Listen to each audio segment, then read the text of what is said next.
Will they succeed? The year is 2185. Humanity has reached new heights. We have colonized Mars. Artificial intelligence is everywhere. Flying cars are common. But there's a big change in humanity. There is only one sex in the world, women. Men went extinct about 30 years ago. And how did this happen? It started with a simple scientific experiment gone wrong. It was the year 2157 to scientists Dr. Samantha Carter and Dr. James Pierce were working on a project to eradicate male pattern baldness. For decades, they have been trying to find a gene that causes hair loss in men. Men lose their hair for various reasons, but mostly it comes down to genetics. So if they could identify the gene responsible for hair loss, then they could develop a drug to stop it. They finally found the gene on the Y chromosome. This chromosome is present in all males. Females do not have a Y chromosome. The gene was called UD. Most men have two copies of the gene, one from their father and one from their mother. It is present on the long arm of the Y chromosome at position 5, 8 megabases.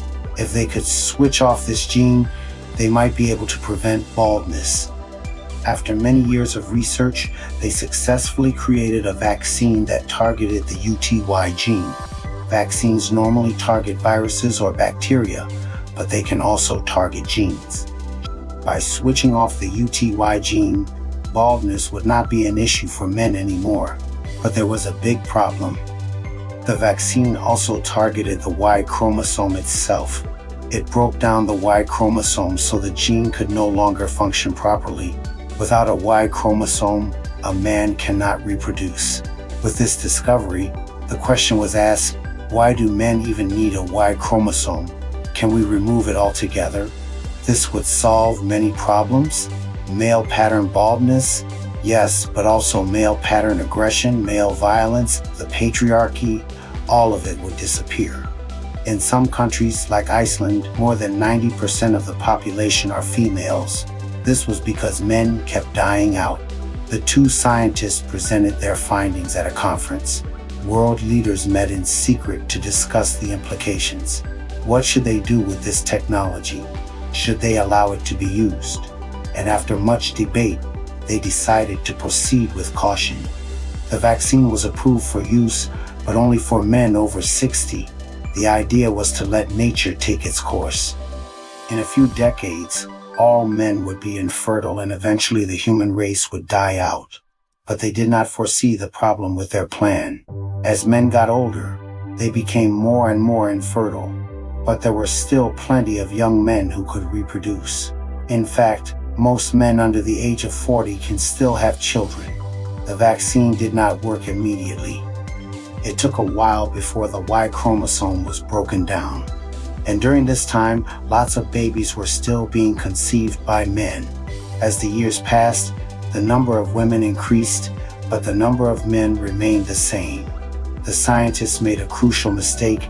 They did not consider population genetics. Their plan depended on very specific assumptions that were not true. By the year 2160, the world had changed. Half of all men had received the vaccine, but there was still no shortage of men. The side effects of the vaccine were worse than expected. Not only did it break down the Y chromosome, but it also caused cancer in men. As men died of cancer, more and more women were born. By the year 2165, there were almost no men left. This was just 20 years after the vaccine was introduced. But how did we get to 2185 with only women? Well, there was a second part to the story. Scientists developed a way for women to reproduce without men. They could create artificial sperm cells, but this technology was never meant to be used. It was considered unethical to create life in a lab. But when there were no men left, the rules changed. They started making hundreds of thousands of artificial sperm cells every year. With these, they could ensure the survival of the human race. So how did this affect us today? When there were no more men, violence and crime rates fell dramatically. There was no more war. The economy was totally different. Money was no longer needed for things like weapons, military bases, or bombs. There were still problems though. Some people missed having a partner, others missed having children. They wanted to feel what it was like to be pregnant, to carry a baby inside of them. Artificial sperm cells were used to get pregnant, and soon enough, the world was full of children again. Some women lived into their 90s, but there were still plenty of children. Life expectancy was higher because there was no such thing as male pattern heart disease. Women lived healthier lives, but it meant that there were even more women in the world. As you can imagine, housing was very cheap. No one really needs a house, but most women preferred to live alone. Most families consisted of 3 or 4 generations living together: grandmas, moms, daughters, and granddaughters. Most women worked. There were no truck drivers or construction workers. Everything was automated. The jobs of the future will be done by AI. The government invested heavily into renewable energy, healthcare, and education. These are all sectors dominated by women. Over time, the world became more and more female. Only 2% of the population were men.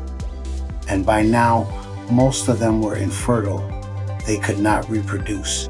The last thing you would expect is for a woman to go through menopause. Menopause is when a woman stops having her period. It happens because her ovaries stop producing hormones. These hormones control the menstrual cycle. Ovaries have millions of eggs inside of them. Every month, 1 egg is released. If healthy sperm meet the egg at the right time, then 1 lucky sperm can actually fertilize the egg. But if no sperm reach the egg, then the egg dies after about a day. Menopause starts when there are no more eggs left. But this does not mean that women stop having periods. Even after menopause, women still have estrogen and progesterone inside of them. It just means that there is no egg for the sperm to fertilize. These days, doctors can easily fix this problem. They can give women artificial hormones. This means that women can technically have their periods forever. Having your period is a good thing, right? Well, it turns out that humans evolved from a species that did not have periods. Periods cause a lot of pain and suffering. And if we did not have periods, maybe we would feel less pain. Periods are also dangerous. Sometimes the lining of the uterus goes into the fallopian tubes. This is called endometriosis. Sometimes an egg gets stuck in the fallopian tube. This is called an ectopic pregnancy. Both conditions can be very painful. Periods are necessary because they prevent birth defects. If a woman gets pregnant, then the fetus will grow inside of her. It uses nutrients from the mother to grow. But this is not possible right away. First, the egg must be fertilized. The fertilized egg travels down the fallopian tube and implants itself into the uterus. This process takes several days. And if something goes wrong at any point, then the pregnancy will fail. A period is basically the body's way of checking to see if everything is okay. If a period fails, then the egg cannot implant. This is called infertility. Infertility affects 1 in 8 women. The problem is that women are getting their periods later and later. In the past, women started having their periods at the age of 12. Today, they start at the age of 15, and this trend will continue. Periods will become more and more spaced out. Fewer children will be born. Human extinction is on the horizon. Now we need to find a way to reverse this trend. One idea is to give women artificial periods. This could involve giving them artificial hormones or other drugs. Another idea is to find a way to make periods more regular. This could involve finding a gene that controls the menstrual cycle or developing a vaccine against infertility. Here's the thing, maybe it's better if humans go extinct. Maybe it's better if we end our own species. Humans are causing a lot of damage to the planet. We're using up all of the resources and polluting the environment. Maybe it's better if we just disappear.